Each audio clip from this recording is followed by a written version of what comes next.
আসসালামু আলাইকুম বন্ধুরা, আশা করি সবাই সুস্থ আছেন। বন্ধুরা, ইরান একের পর এক চমক দেখাচ্ছে বিশ্বকে। যুক্তরাষ্ট্রের $300 মিলিয়ন থার্ড রাডার ব্যবস্থা ধ্বংস করে দিয়েছে ইরান। দক্ষিণ কোরিয়া, গুয়াম সহ বিশ্বের মাত্র ৮টি জায়গায় যুক্তরাষ্ট্রের থার্ড প্রতিরক্ষা ব্যবস্থা রয়েছে। টেবিলে থাকা অত্যাধুনিক আকাশ প্রতিরক্ষা ব্যবস্থা থার্ডের একটি শক্তিশালী রাডার ইরান ধ্বংস করেছে বলে জানিয়েছেন এক মার্কিন কর্মকর্তা। জর্ডানের মোয়াফাক সালতি বিমানঘাঁটিতে অবস্থানরত $300 মিলিয়ন মূল্যের এই ANB/TPY-2 রাডারটি ধ্বংস হওয়ায় মধ্যপ্রাচ্যে যুক্তরাষ্ট্রের ক্ষেপণাস্ত্র প্রতিরক্ষা সক্ষমতা বড় ধরনের চ্যালেঞ্জের মুখে পড়েছে। স্যাটেলাইট চিত্র বিশ্লেষণের মাধ্যমে সম্প্রতি এই ক্ষয়ক্ষতির বিষয়টি নিশ্চিত করা হয়েছে। গবেষণা সংস্থা ফাউন্ডেশন ফর ডিফেন্স অব ডেমোক্রেসিসের তথ্য মতে গত ২৮ ফেব্রুয়ারি এবং ৩ মার্চ জর্ডানে দুটি ইরানি হামলার খবর পাওয়া গিয়েছিল।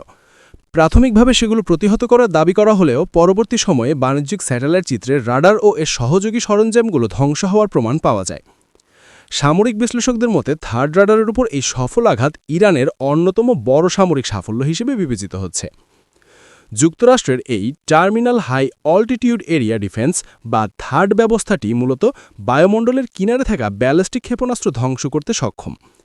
বর্তমানে এই রাডারটি অকেজো হয়ে পড়ায় ক্ষেপণাস্ত্র প্রতিরোধের মূল দায়িত্ব এখন পেট্রিয়ট সিস্টেমের উপর বর্তাবে। তবে পেট্রিয়ট সিস্টেমে ব্যবহৃত PSC-3 ক্ষেপণাস্ত্রের মজুদ আগে থেকেই কম থাকায় প্রতিরক্ষা ব্যবস্থা নিয়ে উদ্বেগ বাড়ছে। ক্ষেপণাস্ত্র প্রতিরক্ষা বিশেষজ্ঞ টম কারাকো জানান, বিশ্বজুড়ে যুক্তরাষ্ট্রের কাছে মাত্র ৮টি থার্ড ইউনিট রয়েছে, যার প্রতিটি ইউনিটের দাম প্রায় $1 বিলিয়ন।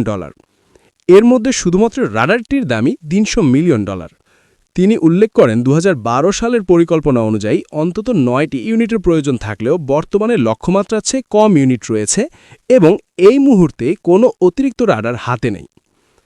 একটি থার্ড ব্যাটারিতে সাধারণত ৯০ জন সৈন্যদস্যু থাকেন, ৬টি ট্রাক মাউন্টেড লঞ্চার থাকে, ৪৮টি ইন্টারসেপ্টর ক্ষেপণাস্ত্র থাকে এবং একটি TPY-2 রাডার থাকে। এর প্রতিটি ইন্টারসেপ্টর ক্ষেপণাস্ত্রের উৎপাদন খরচ প্রায় $১৩ মিলিয়ন। বর্তমানে মধ্যপ্রাচ্যে ইরানের ক্রমাগত ড্রোন ও ব্যালিস্টিক ক্ষেপণাস্ত্র হামলার কারণে এই উন্নত ইন্টারসেপ্টরগুলোর মজুদ বিপজ্জনক হয়ে ফুরিয়ে আসছে বলে আশঙ্কা করা হচ্ছে। উদ্ভূত পরিস্থিতিতে অস্ত্র উৎপাদন ত্বরান্বিত করতে গত শুক্রবার হোয়াইট হাউসের লকহিড মার্টিন ও RTX-এর মতো শীর্ষ প্রতিরক্ষা ঠিকানাদের সঙ্গে বৈঠকে বসেছে পেন্টাগন। এর আগে কাতারে অবস্থিত যুক্তরাষ্ট্রের আরেকটি আর্লি ওয়ার্নিং রাডারও ইরানি হামলায় ক্ষতিগ্রস্ত হয়েছিল। একের পর এক রাডার ও প্রতিরক্ষা সরঞ্জাম লক্ষ্যবস্তু হওয়ায় এই অঞ্চলে মার্কিন সামরিক কৌশল নতুন করে সাজানোর চাপ বাড়ছে। তো বন্ধুরা, এই বিষয়ে আপনাদের কি মতামত কমেন্ট বক্সে জানাবেন প্লিজ। আজকের মতো বিদায়, আল্লাহ হাফেজ। IDF জানিয়েছে